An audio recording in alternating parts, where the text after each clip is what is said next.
Welcome to Comedians and Elevators podcast. I've got my guest, Daniel Breit, here. Daniel, please introduce yourself. Tell us a little bit about yourself. I'm Daniel Breit. I'm from Atlanta, Georgia.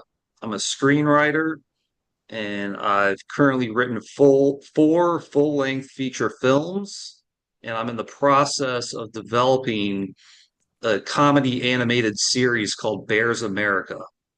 Um, Great new show. It's about a narcissistic entrepreneur in a soon-to-become city, and it shows his rise to mayorship.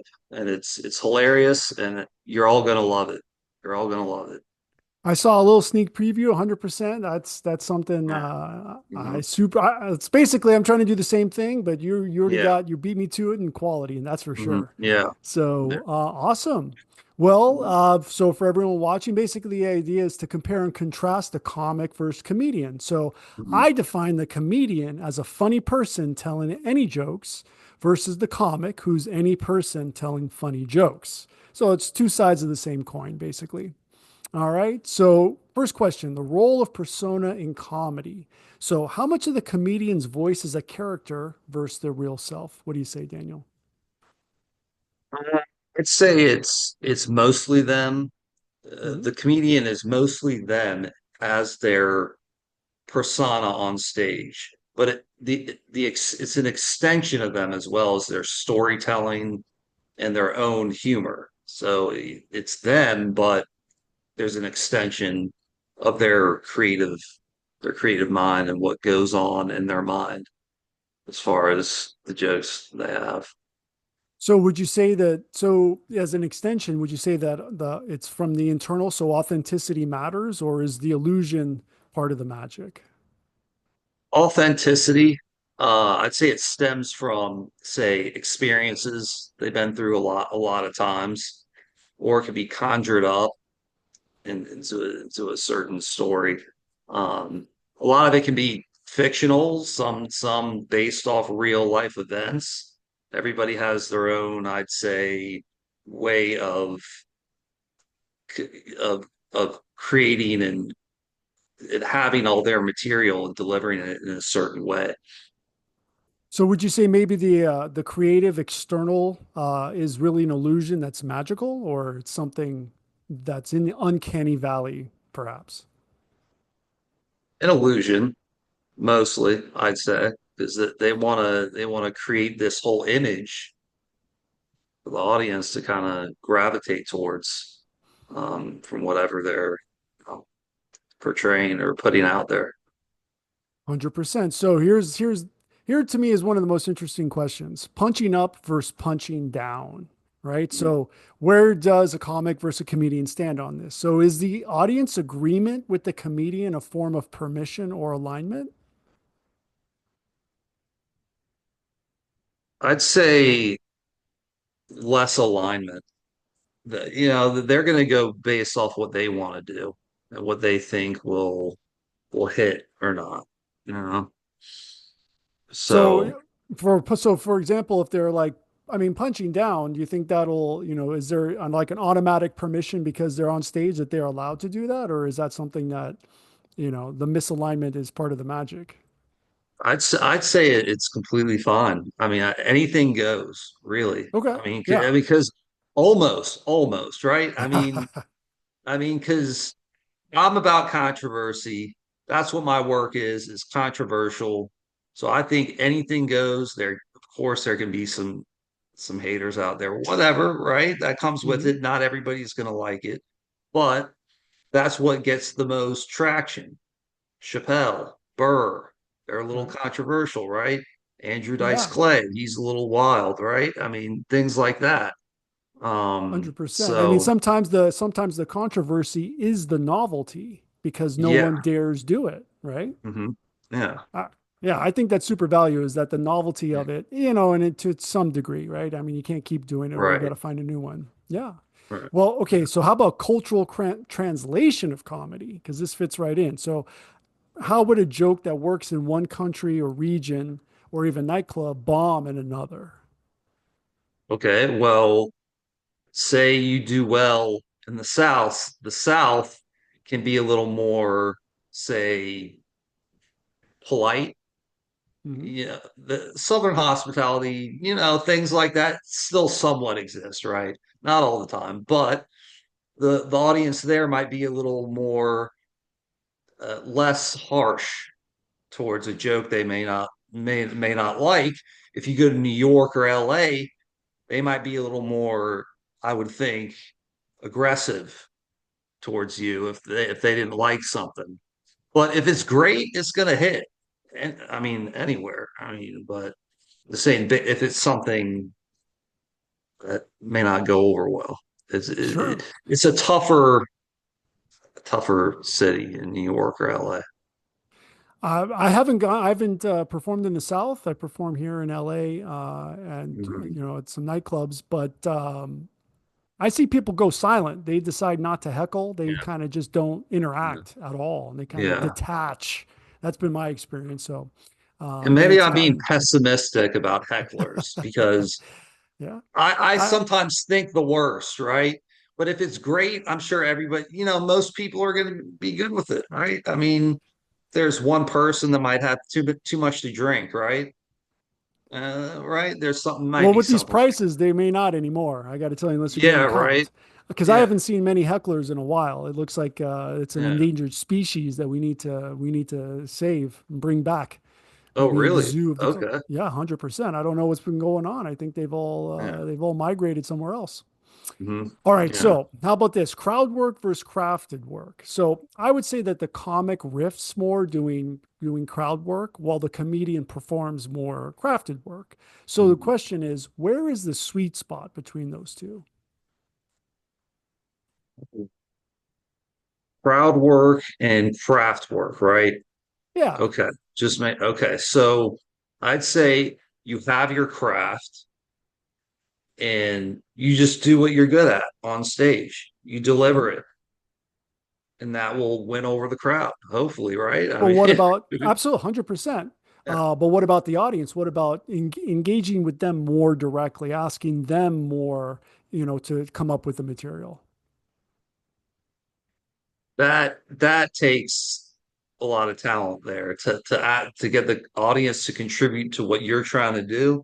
That's Or no, adapt to what they're into, yeah, yeah. right? That's I respect that with a comedian that can really interact that way with the audience. I'm kind of the type that I'm a comedy writer. I haven't done stand up yet. I'm Hmm. considering it, but Got it. if I did that, I wouldn't necessarily bring the audience in. I kind of would just have my material memorized, do it, Mhm. and get off get off stage. Sure. At You know first, what I of mean? course, 100%. But maybe your But style is crowd work. You don't know yet, right? yeah, yeah. Exactly. That's That's that's one of those things. So what happens when a comic leans too much into crowd work? Have you experienced that or can imagine it? uh I think that would be maybe detrimental to Mm, rely on the audience too much right. for your work and to get a response, to need a response from them. You know what I'm saying? You don't want to need that. You want to just do what you're good at and pray, you get a That's good definitely one response. style is you throw it out there and Yeah. pray that it lands. And you're like, my Yeah, all gosh, I'm right. literally on my knees here. Yeah. Um, well, so perhaps that the other flip side of that is when the comedian actually gets heckled because they are not Mhm. engaging, right? They're probably just sticking to their thing and it's not hitting, but they don't give up. That's Yeah. typically when the heckler happens, but probably Yeah. something that, right? You Yeah. just say, let it go, right? Don't All try and right. hijack me. All right. Mhm. So, advertising and self promotion. Who advertises themselves more, a comic or a comedian? You know that place where you're not conscious and you're not sleeping either? That's your power bill to the electric company. Right here. I want us to be here with free energy, where the Wardenclyffe Tower meets the Eiffel Tower. But that's not where we are. We are here, where you've got the utility and you've got residential solar. Between these two, we know which one saves you money. This is where we can go in the meantime. But this is where I want us to be now, and this can be done now. So let me deputize you to represent DOSE, Department of Solar Efficiency, and let's get on the podcast and get the message out today. See you soon. A comedian, I'd say. Um, because I'd say a comedian has more of a platform than say a comic. If you're an established comic, I guess you could say you're a comedian, right? I mean, if you're a comedian, I'm trying to differentiate comic and comedian, right? Because if you're a comic, you're a comedian, but you're performing. So, Well, they're uh, two sides of the same coin, right? So maybe yeah, one more internal versus external. That's another way that I look at it. right, The right. comic is more external, and then the comedian is more internal. Yeah. Okay, then the It's comic probably that in that regard, the comic would need more of a platform because if they're trying to excel in the game and try to get to the level of touring and getting hour-long specials like mhm, like these seasoned comedians, they're going to really have to social media nowadays. They're going to have to really put it out there. 100%, 100%. So Yeah. would you think that if you just put enough material out there, eventually it'll kind of become an emergent property and you transform into a comedian? Is that how you're envisioning it?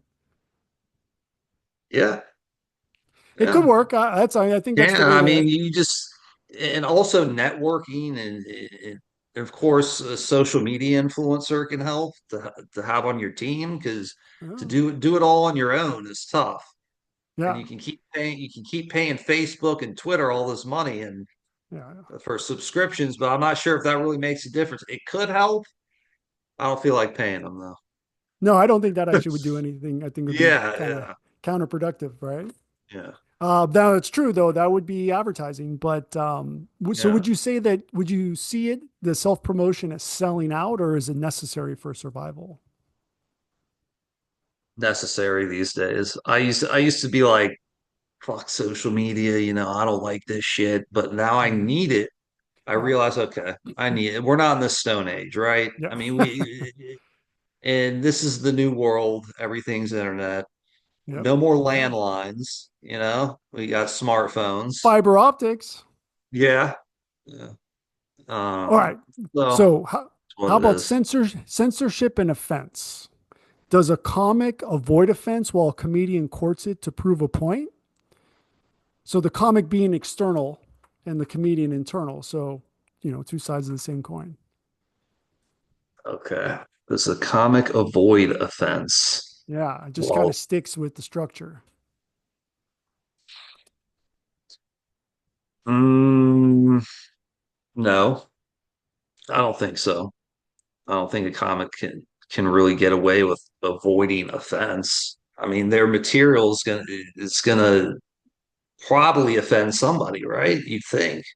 I mean, I mean, I mean, that's, potentially, but to avoid the chance of it, you get what I'm right. saying? The I know. I've, chance that's gonna take a lot from your material just to say, oh, that might hurt. You know what I'm saying? That might hurt somebody's. it's a lot of it. It's a lot of editing, basically. I mean, if you cut it Yeah, out where basically you're pretty sure you're not going to offend anybody, yeah, I mean, you can yeah, do that. You can do that. You're just limiting yeah. yourself, right? And then And a you can say the opposite. comedian, Exactly. The there's a comedian's doing the comedian. opposite. Yeah. Yeah. Right. So the comedian is actually trying to be offensive and it can go too far real fast, right? So, Mhm. is there is it let's put it in this way. Who would survive better in a cancel culture environment? Hmm. Sounds like a loaded question, but if you think Yeah. about it, if the Yeah. comic is always trying to avoid offense, they probably might get it the worst if they make a mistake, right? Yeah. It's possible. I could see that. Yeah. Usually the comedians Yeah. are out there, they're just forcing it and make it happen. They don't care. And that's the part that works, right? Mhm. Yeah. All right. So Timing yeah, and what do you think? Which one would it be? I'd say the comic. So It's a tough call. It doesn't, it's either tough. way, you want to see I'll an leave it example at of it. yeah. Yeah. I'd say it's a tough call on that one. Yeah. 100%, 100%. I'm trying to make the comic uh, be someone that could be canceled. It's almost kind of you assume that it would be the comedian, but I see people trying not to be offensive so much that they become Yeah. offensive, right? No. No. All right, timing and delivery. Is it a science or an art? So, do comics rely more on structure and comedians more on rhythm and emotion? Comics rely on all that structure, rhythm, and connection. You said Mhm. connection there, right? Just making sure. Emotion. Yeah, emotion, Emotion. Yeah. Yeah. All three. Yeah. right? Well, so would you say that's more of a science or an art? Art and science with the delivery. You want to make sure it's delivered with the right tone as far as the emotion. Mhm. You want the audience to feel your art, what you've written. All right. 100%. You want to make sure, but do you think possibly that the emotion you can almost control the feelings or of the audience, or is that not possible? So that's where the art comes in to kind of smooth it over with the your intent, but now it comes from hopefully from the right spot. Does that make I sense? don't think you really can control them. I mean, you can only control what you're doing as Mhm. the performer, as the comic. But Yeah. the I mean, emotion, right? Is that contagious? yeah, that's a good point. Definitely.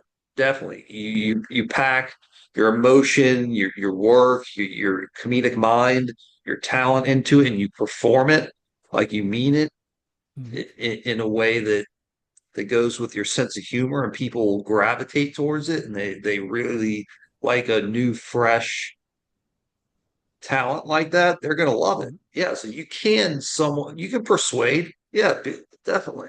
With the emotion, like you said, with that when you feel that and you present it, yeah, they'll I don't know if you've ever seen like a false emotion, like they structured it where it's actually not the emotion they're feeling. I know obviously actors do yeah, that, but it perhaps comes across on stage. I don't know if you've experienced the kind of yeah, like anger, for example, fake anger, right? yeah, People are, right? That's sometimes yeah, I mean, could be considered bad art with the false anger. yeah, All yeah. right, laughter versus applause. Are comics chasing laughs and comedians chasing applause breaks that validate the message? Hmm. Applause. You think they want it? So the goal is Well, applause, or is that there's like an order? laugh. Actually, excuse me, laugh.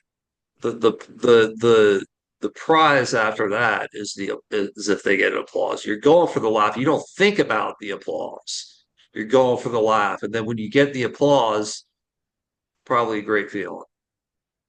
I would agree, right? And there's always Yeah, a caveat to that is maybe the repetition, right? Because if, yeah, say, audience or other comedians have heard your joke before and hmm, it's still funny, but they're not laughing anymore, they just applaud because, well, hey, it's still funny. right, Right? So it depends yeah, on the context a little bit. right, Um, right? Like a Netflix special, for example, you maybe see the audience is doing both, and you're maybe not sure why, right? I'm pretty sure they haven't seen it before, the material, hmm, or maybe they're just the performer is really good, and they were able to do those two levels because that's what you're suggesting. There's like level one, laughter, level two, applause for the same joke. Is that what you mean? yeah, yeah. I've seen It's that. I would probably put that there. yeah, yeah. I'd say probably laughter throughout, of course, ideally, Mhm. right?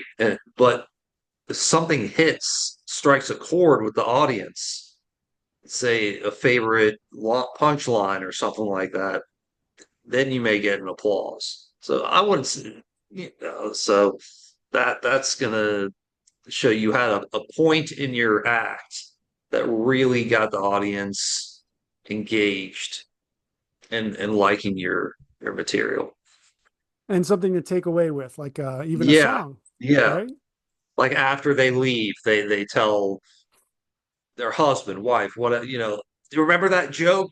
Yeah, Or what? they literally just say it. Like even the best part is the Right. line Yeah, or they just itself. say it. Yeah, right, right, of course.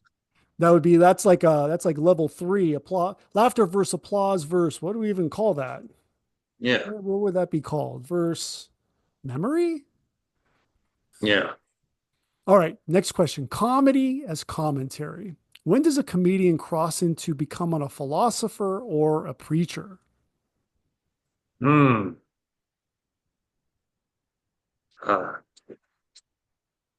I'd say never. No one's trying to hear a comedian preach, right? They're Well, not there to go to church. They probably they want a break from, say, reality work, say time with their kids, whatever. They want to go there and escape and not hear. I mean, they're priests or it's different. It's not completely different. So I wouldn't really call it preaching or have you seen, so you haven't seen a comedian do this? Is that what you're saying? no. To Okay. preach or talk to the Well, audience, they're like they're advise exactly. them on Yeah. this or that. No, they want to hear. I It's would still say they want to. comedy.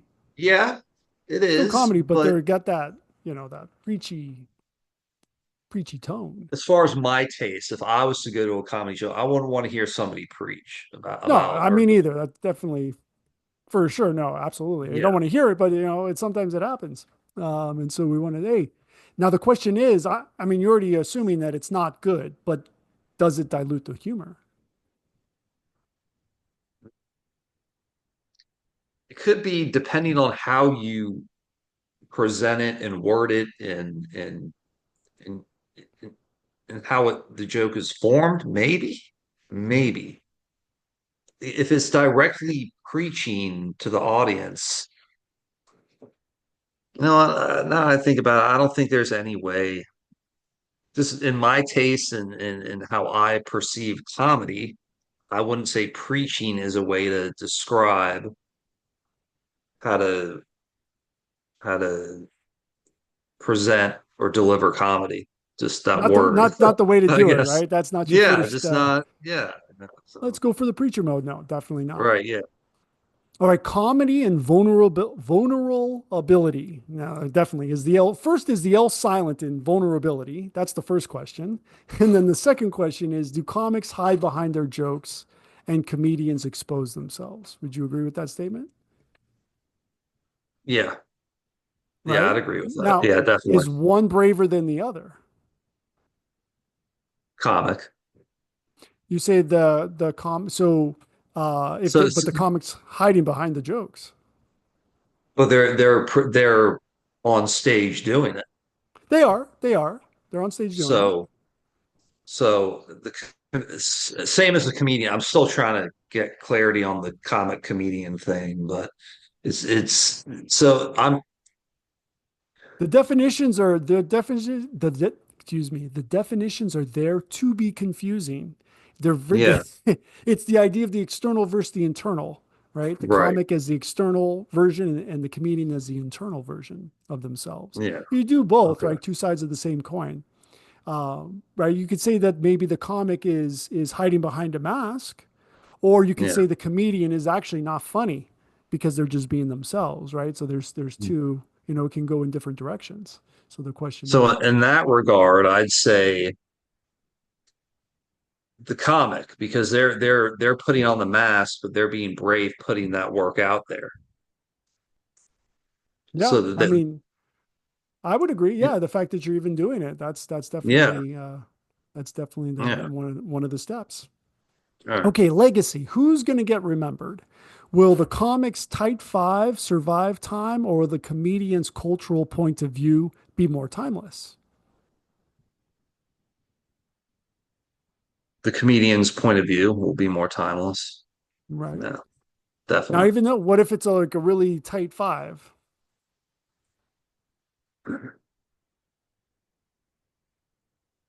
Still, yeah. 100%, 100%. All right. Well, Daniel, is there anywhere you like everyone to be able to find you online? Yeah, so I appreciate everybody tuning in. This is my first interview, so I'm a little kind of nervous, Yeah, you're in the um, elevator. but anyway, and I appreciate you having me here, definitely. Absolutely. Um, so I'm on at Bears America, on LinkedIn, at Bears America on Instagram and Facebook. Twitter, it's Bears America TV, and TikTok, it's Bears America.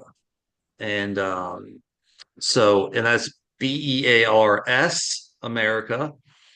And please feel free to reach out to me if you have any questions about the show at all. I'm willing to converse and talk to people who are interested.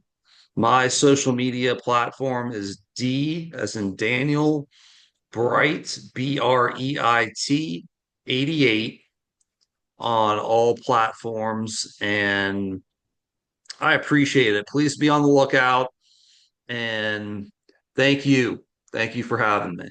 I greatly Absolutely, appreciate Daniel. it. Is it fully animated or is it partial? It's we're in the development of animation. I have all the scripts written. Um, I got the whole first season written, and I got a Very lead cool. voiceover actor signed on, actually a comedian himself, John DeResta, big Very cool. guy, New York cop. He's out in Cali right now, but he's on as the lead voiceover actor. We're glad to have him on, uh, and and that's what we got going. We're developing the animation, and we're in that beginning stage of that. Very And cool. then Very cool. To touch on the yeah, animation, is that 2D or 3D? 3D. That's the plan right now is 3D, and that's where Very we're cool. headed. What kind of Yeah, style would you say it's in visually? realistic. Realistic? Okay, realistic Yeah, 3D. Very yeah. cool. Very cool. To get even more technical, do you know what kind of programs you're using to generate it? We're considering Kling, maybe Blender? we're Blender potentially. There's a there's other ones we're looking at, but we're considering. We're making a consideration There's a lot on of things that. changing, especially with AI, right? So you kind of want to Yeah, avoid, I'm and assuming you're trying to, we're yeah, actually using AI. We are seeking out a head animator, and we want to make sure they have the tools, and we're going to make sure this happens and this gets out there for everybody to view and love Bear Johnson and all of his crazy antics in the soon to become city of Bacon. He's going to be America's favorite mayor, and he's a human-like dog with other human characters, and he is a riot. He is out of this world, well, this is crazy. very cool. Do you have 3D printed characters of him yet? Yeah, yeah, you can see Excellent. that on the social media pages, and that's what it is. We're gonna have merchandise. We're gonna be rolling out a crypto token. We're gonna have Bear as a costume, where he's gonna be America's favorite mayor, such as Bear on Bourbon Street. It's gonna be a mascot. It's gonna be a nationwide phenomenon, and we're gonna have him everywhere in America. Um, Maybe not everywhere, but certain locations, certain places. And we want him at events and gatherings. You'll be able to hire him to be at your frat party, things like So like that. like wearing a costume, person acting a Yeah, costume. Yeah, yeah, very cool. Like it's a style that everyone will recognize, the one you're creating right yeah, now. Very cool. definitely. Very cool.